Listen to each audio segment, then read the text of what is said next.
The game we've been waiting for. Michigan headed to Ohio State. Ohio State a 7.5 point favorite. Let's go, Bill, Rece, Pete. This game is going to make you feel stupid one way or the other.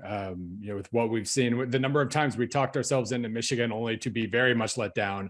And then last year when they suddenly decided, this whole man ball thing is going to work really well, and we're just going to push them around for 60 minutes. This is, I'm going to feel dumb either way. I'm just going to lean on the numbers and say Michigan, because I do think that, number one, Michigan's defense is dynamite. When I was writing, my preview this week, somehow it sneaked up on me, some of the numbers that they've posted. Obviously, I knew it was good, but I mean, they are absolutely dominant against the run. They're even more dominant against the pass. This might be the first game where Ohio State actually misses not having all of its guys 100%. Ohio State's averaging 49 points a game since the Notre Dame game, despite Smith and Jigma not playing and Henderson and Williams getting hurt here and there. And it hasn't cost them at all.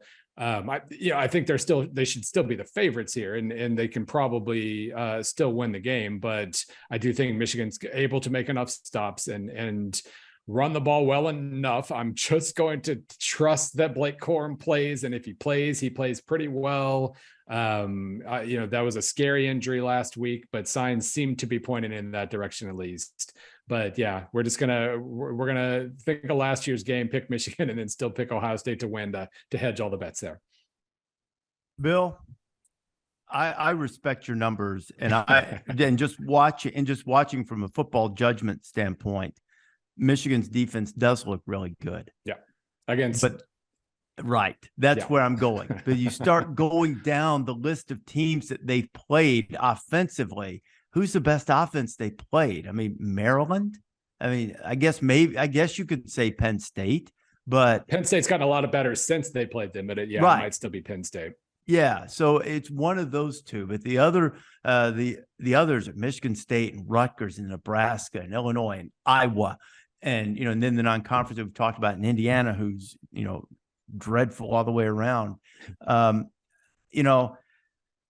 I like the way Michigan plays, and I think Harbaugh is a terrific coach, and I think they can win the game, especially if Corum is healthy, and even if and Pete may have info on this, I don't. But if Corum and Edwards could play, and Schoonmaker and Morrison, if they're at full strength, certainly they can win the game.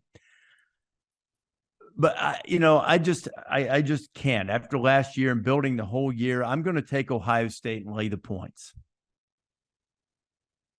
So I did one of these breakdowns. We talked about it on the Wednesday pod a little bit, where I talked to like 15 coaches and scouts, and it always very insightful. I feel so prepared going into the game because you're talking to these people who studied for hours and they're giving you the cliff notes. So it's a lot of fun way to prep. But like after 15 calls and hearing conviction, but pretty convicted both sides, right? Like the people who liked Ohio State, talent, precision of Stroud, improved offensive line.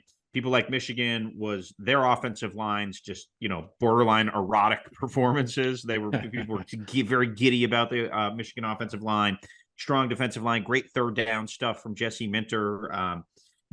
Everyone was convicted in their way, and I didn't leave those conversations any more convicted than I was before. The best argument that kind of came up, one of the smarter ones, was special teams.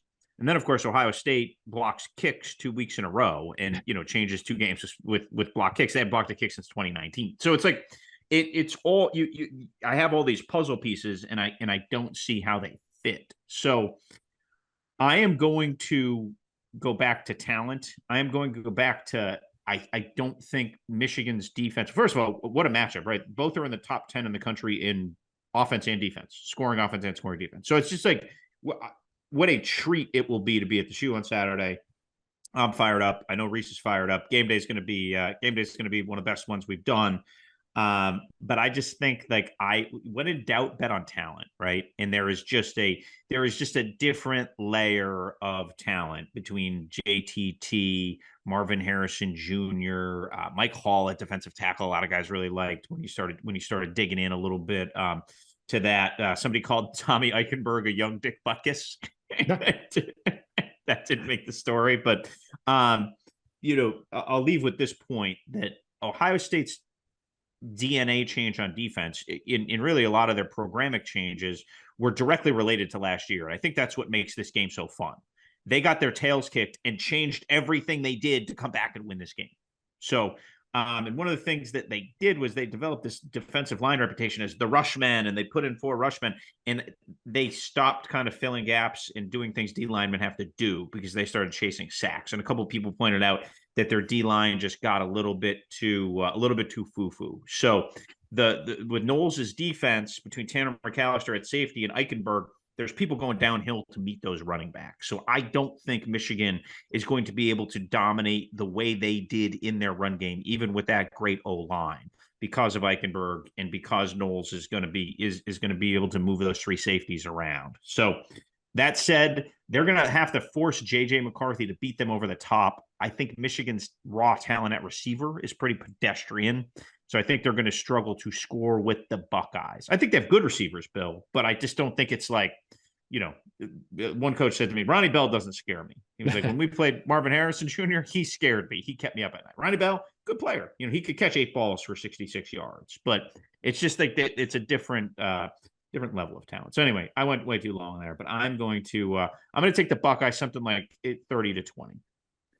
This is a very interesting matchup because Ohio State really did respond to, just like Michigan had responded to Ohio State a lot of years. Ohio State went out and responded to what Michigan did to improve, and then Michigan got better at what they did too. That's the most interesting. Sure. I really do. I hope Corum is able to play well, because that makes this just a fascinating game all around. And one last little nugget too, red zone is going to determine all of this game, because that's like the one area, statistically, where either one of these teams has trouble. Michigan's still only 59th in red zone touchdown rate.